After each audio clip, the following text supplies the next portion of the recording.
And now, the general weather around Alaska. Welcome everyone to Alaska Weather. I'm meteorologist Peter Chan, coming to you from the National Weather Service in Alaska region on this Tuesday, August 5th, 2025. And to start out with the weather-related headlines, there are a number of things going to be going on now into early next week. First of all, some heavier rain accompanying a front that's going to be working up through the Alaska Peninsula tonight. Will be also spreading into Kodiak Island, so that between now and Wednesday, some areas could pick up at least a few inches of rainfall. So it'll be a good soaking, along with some gusty winds, even near gale force, especially as the front gets up there toward the entrance of Cook Inlet. And then we have tomorrow yet another day of some sunshine, warm temperatures, low humidities. Red flag warning has been issued for the northern and western Copper River Basin Wednesday afternoon and evening. And then we also have the potential for some heavier rain and atmospheric river taking aim at the northeastern Gulf Coast and Panhandle this weekend, especially Saturday. So we'll continue to monitor the Mendenhall Glacier Lake there at Suicide Basin that continues to fill. This heavier rainfall could cause that to happen at a faster rate. And then sky watching. Astronomically speaking, we have the full sturgeon moon of August that'll happen Friday night, August 8th, into early Saturday morning, right there a few minutes before midnight. And then the emerging conjunction of the planets Venus and Jupiter in the morning sky. They're going to be getting closer together till they're 1 degree apart on Tuesday morning. And the only downside of that is many areas of the state are going to see more in the way of cloud cover and some precipitation around. So down there in the Alaska Peninsula, Perryville getting rain and fog, 57 degrees. And again, some of the rainfall moderate to locally heavy at times. And that system will be working its way northeastward up along the Alaska Peninsula into Kodiak Island tonight into Wednesday. Juneau is enjoying some breaks in the clouds, partly sunny, 63 degrees. And again, Mendenhall Glacier above Juneau, we're going to have the potential over the weekend of getting some heavier rainfall that could cause the Suicide Basin to fill at a rapid rate.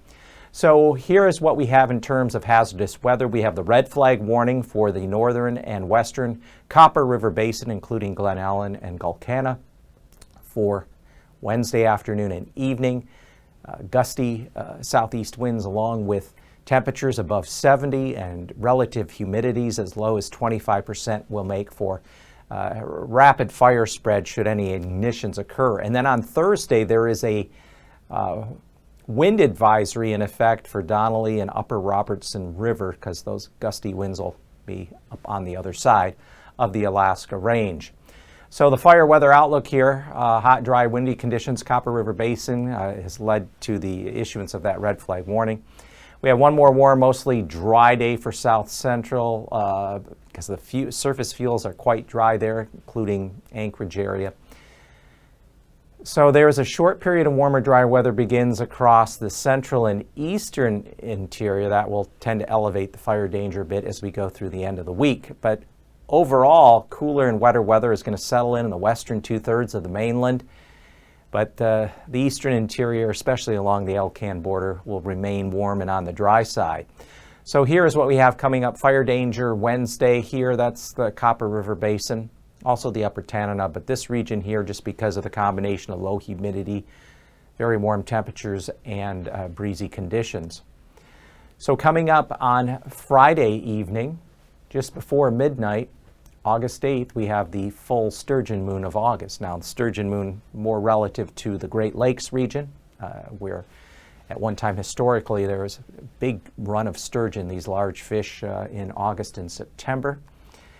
And coming up through the weekend, the planets Jupiter and Venus are going to appear closer and closer together in the eastern pre-dawn sky. So this is the way things would look, say, Tuesday, August 12th. You have clear or partly cloudy conditions would give you a view of the eastern sky there before sunrise. Jupiter and Venus will be just 1 degree apart. They are the two brightest planets in the sky, and to be able to see them just a degree apart, that's called a conjunction. So looking at the satellite imagery, we do have some cloudiness and some showers, parts of the Panhandle down here, especially Dixon Entrance and outside of Haida Gwaii. But here's that ridge from North Pacific up into South Central and even into the Southwest mainland on the other side of the Alaska Range, enjoying some sunshine, warm temperatures. Get out and enjoy it, because this feature is going to gradually spread cloud cover and some rain up into South Central as we head here for the end of the week, especially Thursday and probably into Friday as well. But the low is out here, and it's going to kind of slide across the lower Alaska Peninsula later Wednesday into Thursday. But there's a pretty good surge of moisture coming up out of the North Pacific feeding this thing. So that's why some of the rainfall could be heavier here along the especially east side of the Alaska Peninsula and into Kodiak Island tonight and into the day on Wednesday. So there's that low late tonight, early on Wednesday morning. Here's that ridge of high pressure from the North Pacific up into the Gulf, northern Gulf Coast and Prince William Sound. Stalled out front, cooler temperatures along the Arctic coast, only in the 30s. And for Wednesday afternoon, that low just slowly working its way toward the tip of the Alaska Peninsula, with that front coming slowly north and northeastward. Front into the north just kind of stays stationary. Copper River Basin Wednesday afternoon, evening, those dry conditions, breezy, and so again, that's why there's that red flag warning. But this ridge of high pressure begins to get pinched toward the Panhandle, which will lend toward a warmer day and some sunshine. And then on Thursday, the front makes a little more progress north and east with a band of rain or showers along it. This low is going to be in the process of weakening and crossing the Alaska Peninsula on Thursday. We still have the stationary front across the far north, just south of the spine of the Brooks Range. And then Friday, here comes that next feature out of the North Pacific, atmospheric river component. This is a moist, warm system that's going to be taking aim toward the Panhandle, northeastern Gulf Coast for the weekend, with the main impact of the heavier rain across the Panhandle on Saturday. So keep that in mind.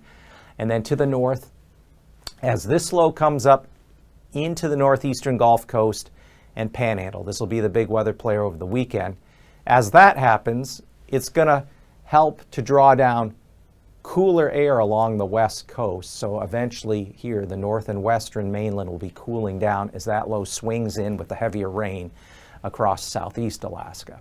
Here's the temperatures tonight, mild up along the Yukon, Kuskokwim rivers, 50s for lows. 50 to 55 Panhandle, some 40s where we have clear skies, could dip into the 40s. Copper River Basin and areas even around as we get up through the Matsu Valley. And then look at the temperatures tomorrow. 60s, some 70s showing up here, higher 60s and 70s showing up in the Panhandle, but broad area of warm temperatures. Get out and enjoy this weather here, McGrath on up toward Haisley and all the way down there toward Emonic. Temperatures expected in the 70s, even flirting with 70 at Nome. And then as we get into Thursday morning, we still have lows here along the North Slope, Arctic coast, mid-30s, so just above freezing. Otherwise, still mild 50s up along the Yukon River. And again, still some 40s showing up in the normally cooler spots within the Copper River Basin. 50s, generally speaking, low mid-50s for the Panhandle. 50-ish for St. Paul, lower 50s out through the eastern Aleutians. And then on Thursday, as some of this moisture gets pulled further north and east, cloud cover will keep temperatures down here in south central, southwest interior, not as warm as what they will be on Wednesday, but still 70s, maybe an isolated 80-degree reading here, Eagle, Northway. 60s to near 70, more common in the Panhandle, and definitely cooler, Anchorage Bowl and along areas of the northwestern Gulf Coast. So here is the temperature outlook, August 11th through the 15th. It's going to be cooling down in the mainland. So this run of warm temperatures, drier weather is coming to an end, at least the temperature-wise. Now, near normal temperatures, the Alaska Peninsula along the Gulf Coast into Panhandle. But here's the story about the rain. Precipitation will likely average above normal, the best chance there in the southeast mainland, including the eastern Alaska Range, Wrangell, St. Elias Mountains, eastern Copper River Basin, and much of the Panhandle. So that would indicate moisture coming in off of the North Pacific and crossing the Gulf. Even areas in the north, though, may see some showers and, again, slightly elevated trend toward above normal precipitation, but by far That period, August 11th through the 15th, is going to be centered on southeast Alaska.